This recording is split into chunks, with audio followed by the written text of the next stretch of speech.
أعوذ بالله السميع العليم من الشيطان الرجيم بسم الله الرحمن الرحيم وبه نستعين إنه خير ناصر ومعين وصلى الله على سيدنا محمد وآله الطيبين الطاهرين اللهم صل على محمد وآل محمد. عزیزان گرامی سامعین محترم کاروان عطرت، السلام علیکم ورحمۃ اللہ وبرکاتہ۔ امید ہے کہ آپ خیر و عافیت سے ہوں گے، اور امید ہے کہ آپ کا سفر اس منزل مقصود کی جانب کی جسے پروردگار متعال نے عبادت کا عنوان دیا اور فرمایا وما خلقت الجن والانس الا لیعبدون جاری ہوگا۔ عزیزان گرامی، ماہ شعبان کے آخری دنوں میں مناجات شعبانیہ کے شرح و ترجمے کے ساتھ آپ کی خدمت میں حاضر ہیں۔ امید ہے کہ انشاءاللہ ہم اس مناجات کو ختم کر پائیں گے، اور کتنی عظیم توفیق سے اللہ سبحانہ و تعالیٰ نے ہمیں نوازا کہ اہل بیت علیہ السلام کے کلام کے ذریعے ہم اللہ سبحانہ و تعالیٰ کے نزدیک ہونا چاہیں، وہ بھی ایسے مہینے میں جس میں زیادہ لوگ توجہ نہیں دیتے۔ یعنی پرابلم تو یہ ہوتی کہ حتیٰ ماہ رمضان میں بھی لوگ توجہ نہیں دے پاتے، اور ماہ رمضان بھی جب شروع ہوتا ہے تو افطار کی ڈیلز اور افطار کی پارٹیوں میں اور عجیب و غریب چیزوں میں وقت ہاتھ سے نکل جاتا ہے۔ لیکن کیا عظیم توفیق ہے اگر اللہ سبحانہ و تعالیٰ نے ہمیں اس بات سے، اس سعادت سے نوازا کہ ہم ان مناجاتوں کو، ان دعاؤں کو ماہ رجب اور شعبان میں سمجھنے کی توفیق کریں اور ان کے ذریعے پروردگار متعال کا قرب حاصل کرنا چاہیں۔ یقین مانے کہ انشاءاللہ ماہ رمضان میں اگر تھوڑا ہم محنت کر لیں تو وہ کچھ ہمیں حاصل ہوگا کہ جس کی وجہ سے ہم احساس کریں گے کہ پروردگار متعال نے جس ہدف کے لیے ہمیں خلق کیا ہے تو اس میں ہماری پروموشن ہوئی ہے، ہم آگے بڑھیں۔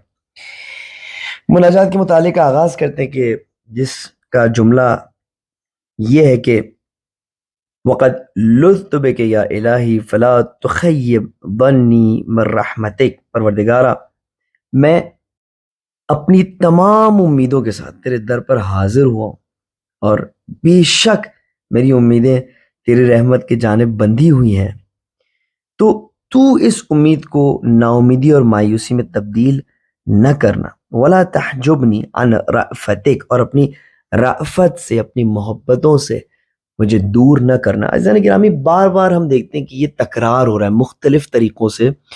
میں امیدوار ہوں پروردگارہ، تیری امید میرے دل میں ہے، مجھے صرف تجھ سے امید ہے۔ کیا ماجرا ہے؟ کیوں بار بار ایک چیز کو ہم ریپیٹ کرتے ہیں؟ حتیٰ استغفار کے کانسیپٹ کو بھی اگر ہم دیکھیں تو بار بار مختلف الفاظ میں وہی چیز ریپیٹ ہو رہی ہوتی، تو یہ بار بار تکرار کرنے کی کیا ضرورت ہے؟ تو اس حوالے سے آپ کی خدمت میں ایک حدیث پیش کرتا ہوں جس سے ہمیں پتہ چلے کہ بار بار اپنی دعاؤں کو تکرار کرنا مختلف الفاظ میں یا اسی زبان میں اللہ سبحانہ و تعالیٰ سے انہی جملات کے ساتھ یا جملات کو تبدیل کر کے اللہ سبحانہ و تعالیٰ سے بار بار وہی چیز طلب کرنا، اس کی کتنی اہمیت ہے۔ زن گرامی، اسے کہتے ہیں الحاح۔ الحاح یعنی پافشاری، یعنی بار بار کسی چیز کو مانگنا۔ تو حدیث یہ ہے کہ معصوم فرماتے ہیں ان اللہ عز وجل کرہ الحاح الناس بعضهم على بعض، اللہ عز وجل کو جب انسان ایک دوسرے سے الحاح کرتے ہیں، جب انسان ایک دوسرے کے پیچھے پڑ جاتے ہیں کسی چیز میں اور بار بار ایک دوسرے سے اس چیز کو طلب کرتے ہیں، دیکھیں بہت دفعہ ہماری حاجت کسی مومن کے پاس ہوتی ہے، کسی دوسرے انسان کے پاس ہوتی ہے، اور پھر ہم پیچھے پڑ جاتے ہیں SMS کے ذریعے، فون کے ذریعے، مختلف واسطوں کے ذریعے، بہرحال کسی نہ کسی طرح ہم اس شخص کے پیچھے پڑے رہتے ہیں۔ اسے کہتے ہیں الحاح الناس بعضهم على بعض، آپس میں انسانوں کا الحاح کرنا۔ اللہ سبحانہ و تعالیٰ کو امام فرماتے ہیں کہ یہ بہت برا لگتا ہے، کرہ الحاح الناس بعضهم على بعض فی المسألۃ، مسائل میں، وَأَحَبَّ ذَلِكَ لِنَفْسِهِ، اور پروردگار متعال اس الحاح کو صرف اپنی ذات کے لیے پسند کرتا ہے۔ یعنی کیا؟ یعنی وہ چاہتا ہے کہ لوگ بجائے اس کے کہ ایک دوسرے کے پیچھے پڑے رہے مختلف کاموں میں، دیکھیں ایک دفعہ آپ نے مجھے میسج پہنچا دیا کہ یہ کام کر دیں، ایک دفعہ میں نے آپ سے کہہ دیا کہ یہ کام کر دیں، شاید آپ بھول گئے، میں نے دوسری دفعہ آپ سے کہہ دیا، تیسری دفعہ آپ سے کہہ دیا، لیکن پیچھے پڑ جانا ہمیں سب کو پتہ ہے کہ کیا ہوتا ہے۔ تو اللہ سبحانہ و تعالیٰ فرماتا ہے کہ خبردار، مجھے یہ بہت بری لگتی ہے بات کہ تم ان ضعیف اور فقیر انسانوں کے پیچھے اپنے کام کے لیے پڑ جاتے ہو۔ بظاہر یہ پیسے والے ہوتے ہیں، بظاہر یہ طاقتور ہوتے ہیں، دراصل یہ واقعاً بہت ضعیف ہوتے ہیں۔ ہم بھی ضعیف ہیں، ہم سب ضعیف ہیں، طاقتور صرف وہ ہے جو پروردگار متعال سے کنیکٹڈ ہو۔ تو اللہ سبحانہ و تعالیٰ فرماتا ہے مجھے یہ چیز بہت بری لگتی ہے کہ جب تم میرے بندے ہو کر فقیر اور ضعیف انسانوں کے پیچھے اپنے کاموں کے لیے پڑ جاتے ہو اور ان سے اپنا کام کروانا چاہتے ہو. میں چاہتا ہوں کہ تم اگر کسی کے پیچھے پڑو تو وہ میں ہوں. تم مجھ سے پافشاری کرو، تم مجھ سے اصرار کرو، تم مجھ سے بار بار طلب کرو، اور دیکھو کہ میں ریٹرن میں تمہیں کیا دیتا ہوں. وَأَحَبَّ ذَلِكَ لِنَفْسِهِ إِنَّ اللَّهَ عز وجل یحب ان یسأل ویطلب ما عنده. پروردگار متعال کو یہ بات پسند ہے کہ اس سے طلب کیا جائے اور اس سے سوال کیا جائے بار بار اس چیز کو جو اس کے پاس موجود ہے، اور کوئی چیز نہیں ہے جو اللہ سبحانہ وتعالیٰ کے پاس موجود نہ ہو. تو یہاں سے ہمیں پتہ چلتا ہے کہ اس پافشاری، اس اصرار اور اس بار بار ایک ہی چیز کو طلب کرنے کے پیچھے کیا راز چھپا ہوا ہے. اس کے بعد جو جملہ اس میں کہتے ہیں کہ الہی اقمنی فی اہل ولایتک مقام من رج الزیادت من محبتک. عزیزان گرامی، اہل ولایت کون ہوتا ہے؟ عزیزان گرامی، جب ہم اور آپ پروردگار متعال کی عبادت کرتے ہیں، جب وقت صرف کرتے ہیں، جب اس سے دعا کرتے ہیں کہ یا اللہ ہمیں ان چیزوں کو عطا فرما جو چیزیں تیرے پاس ہے، اور اللہ سبحانہ وتعالیٰ دیکھتا ہے کہ واقعی یہ سنسیئرلی مجھ سے مانگ رہے ہیں، تو وہ ہمیں ایک مقام عطا فرماتا ہے، اور وہ ہے اولیاء اللہ ہونے کا مقام. یعنی اللہ سبحانہ وتعالیٰ ہمارا ولی ہو جاتا ہے. اللہ ولی الذین آمنوا یخرجهم من الظلمات الی النور. اور ہم اولیاء اللہ ہو جاتے ہیں کہ اللہ سبحانہ وتعالیٰ کے خاص بندے، پسندیدہ بندے، جن کو صرف اور صرف یہ فکر ہوتی کہ پروردگار متعال ان سے ناراض ہو رہا ہے یا نہیں ہو رہا ہے. اگین میں آپ کی خدمت میں عرض کروں کہ اس کا مطلب نہیں ہے کہ وہ لوگوں کا دل دکھاتے ہیں، وہ لوگوں کو اذیت کرتے ہیں، وہ لوگوں کو اپنے سے کمتر سمجھتے ہیں. نہیں، ولی خدا ہونے کا مطلب یہی ہے کہ وہ واقعاً جس طرح پروردگار متعال اپنے بندوں سے محبت کرتا ہے، تو وہ بھی انسانوں کے ساتھ اسی طرح محبت کرتے ہیں، اسی طرح ان کی خیر و صلاح چاہتے ہیں، اور اسی طرح ایفرٹ کرتے ہیں کہ انسان جو دوسرے ہیں وہ ہدایت پائیں اور ان کی مشکلات آسان ہوں. تو یہ جو لوگ ہوتے ہیں ان کو کہا جاتا ہے کہ اولیاء اللہ. اور ان میں گویا ایک کیٹیگری ہوتی ہے کہ جو زیادہ سے زیادہ پروردگار متعال کے محبت سے ان کی امیدیں وابستہ ہوتی ہیں. اور آپ نے وہ مشہور حدیث سنی ہوگی جس میں امام علیہ السلام فرماتے ہیں کہ ان العباد ثلاثۃ، تین قسم کے پروردگار متعال کے بندے ہیں. قوم عبد اللہ عز وجل خوفا فتلک عبادۃ العبید. ایک گروہ ایسا ہے کہ جو پروردگار متعال کو خوف کی وجہ سے عبادت کرتا ہے، مختلف چیزوں کا خوف، جہنم کا خوف، دنیا میں نقصان اٹھانے کا خوف. یہ ہے غلاموں کی عبادت. وقوم عبد اللہ تبارک و تعالی طلب الثواب. اور کچھ یعنی ایک گروہ ایسا ہے جو پروردگار متعال کی عبادت اس لیے کرتا ہے تاکہ اسے ثواب حاصل ہو. فتلک عبادت الحجراء. یہ مزدوروں والی عبادت ہے. مزدور جو ہوتے ہیں جن کو دہاڑی پہ رکھا جاتا ہے، جن سے کام کیا جاتا ہے، یہ ان کی عبادت. وقوم عبد اللہ عز وجل حبا لہ. اور ایک گروہ ایسا ہے کہ جو پروردگار متعال کی عبادت کرتا ہے اس لیے کہ وہ اس سے محبت رکھتا ہے. فتلک عبادت الاحرار. یہ آزاد مردوں کی، آزاد انسانوں کی عبادت ہے. وہی افضل العبادہ. یہ بہترین سلیقہ ہے عبادت کرنے کا.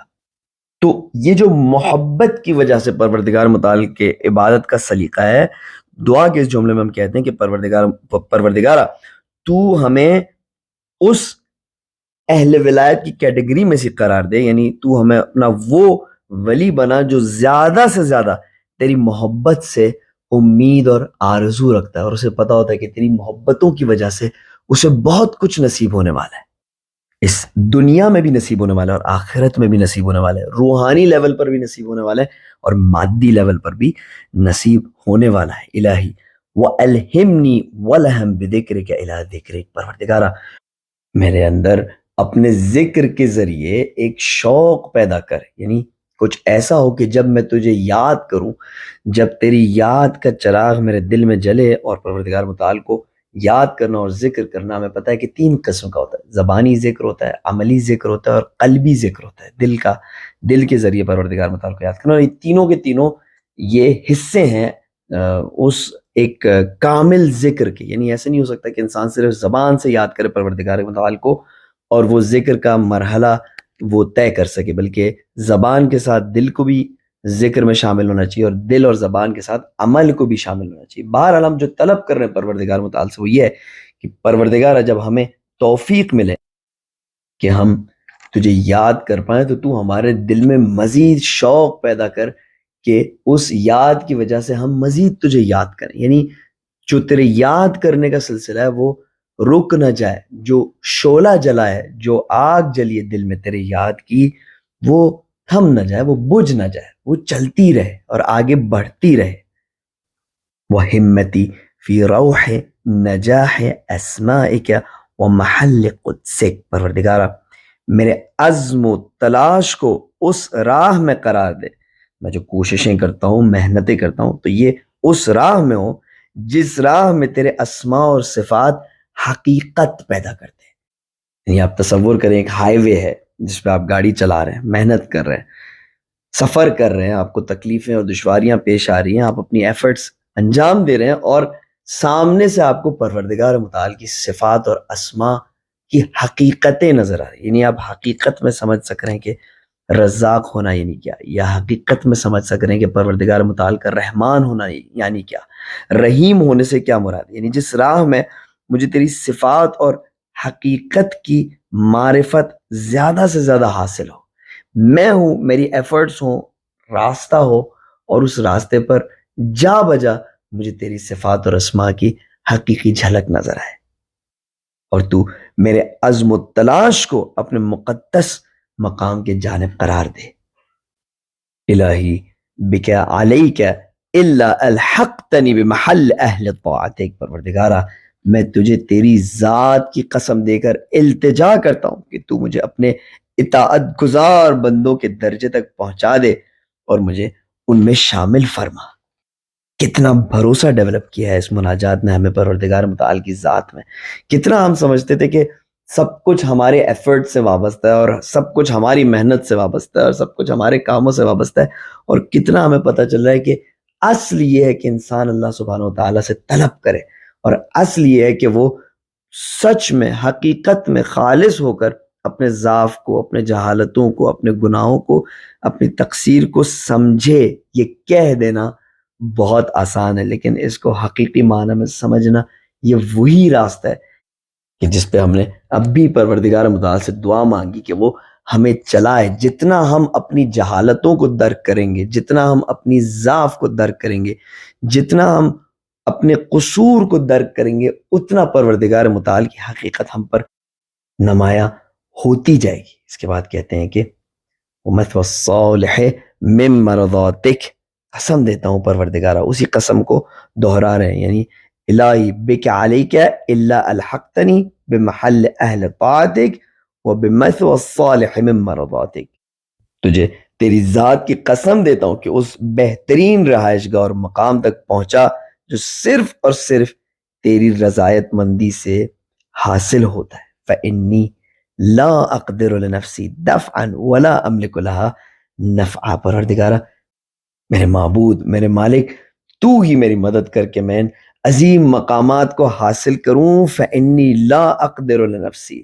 مجھے میں طاقت نہیں ہے کہ میں کسی بھی برائی کو اپنے آپ سے بغیر تیری مدد کے دور کر سکوں، یا کسی بھی فائدے کو اپنی طرف بغیر تیری مدد کے کھینچ سکوں، بلکہ میرا اعتماد اور بھروسہ صرف اور صرف تجھ پر ہے میرے مالک.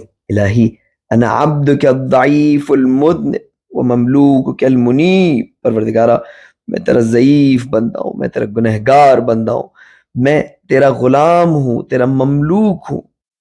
میں وہ ہوں جو تیری سمت واپس آیا ہے. پروردگارہ سارا سال غافل رہا، لیکن ماہ رجب سے میں نے بڑی کوششیں کی کہ میں تیرے در پر حاضر ہوں، اور اب ماہ رمضان کی عظیم امیدیں میرے دل میں. پروردگارہ فلا تجعلنی ممن صرفت عنہ وجہک.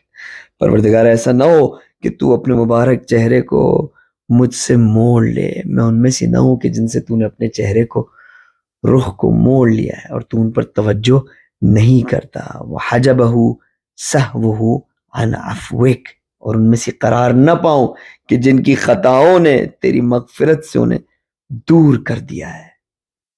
عزیزان گرامی، اسی کے ساتھ شرح و ترجمہ مناجات شعبانیہ کا یہ حصہ بھی ختم ہوا چاہتا ہے. اپنا خیال رکھیے گا، اپنی دعاؤں میں یاد رکھیے گا.